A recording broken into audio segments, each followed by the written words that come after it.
পুলিশের সাবেক অতিরিক্ত মহাপরিচালক ও বিশেষ শাখার এসপি প্রধান মনিরুল ইসলাম ভারতের দিল্লিতে অবস্থান করছেন।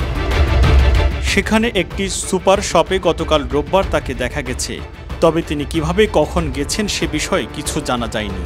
রোববার রাত 9:30টার দিকে প্রবাসী বাংলাদেশি অনুসন্ধানী সাংবাদিক জুলকার নাইন সায়ের তার ভেরিফাইড ফেসবুক পেজে ছবিসহ এক পোস্টে তথ্য জানান। ছাত্র জনতার গণ অভ্যুত্থানে শেখ হাসিনা সরকার পতনের পর তিনি ভারতের রাজধানী দিল্লিতে পালিয়ে গেছেন বলে জানা যায়।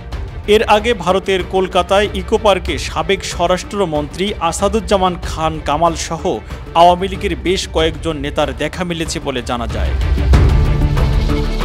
মনিরুল ইসলামের ছবি দিয়ে তিনি ফেসবুক পোস্টে লেখেন, পলাতক এসপি মনিরুল ইসলামের অবস্থান নিশ্চিত করেছে বিশ্বস্ত সূত্র।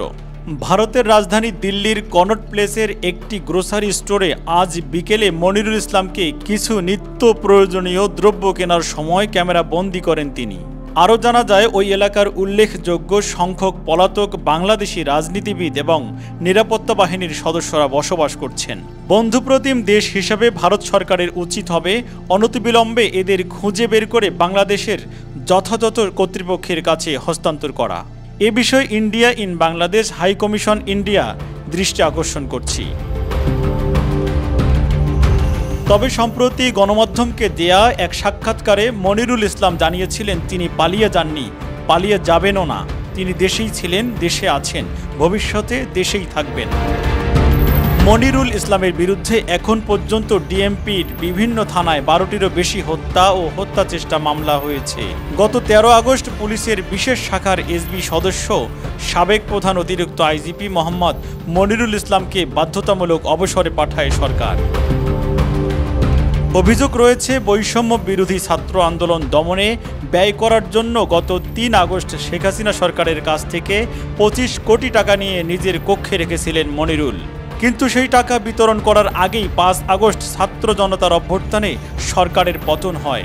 ওই দিন থেকে আর অফিসে যাননি মনিরুল, কিন্তু তার কক্ষে 25 কোটি টাকা থাকার তথ্যটি এসবির কয়েকজন কর্মকর্তা জানতেন।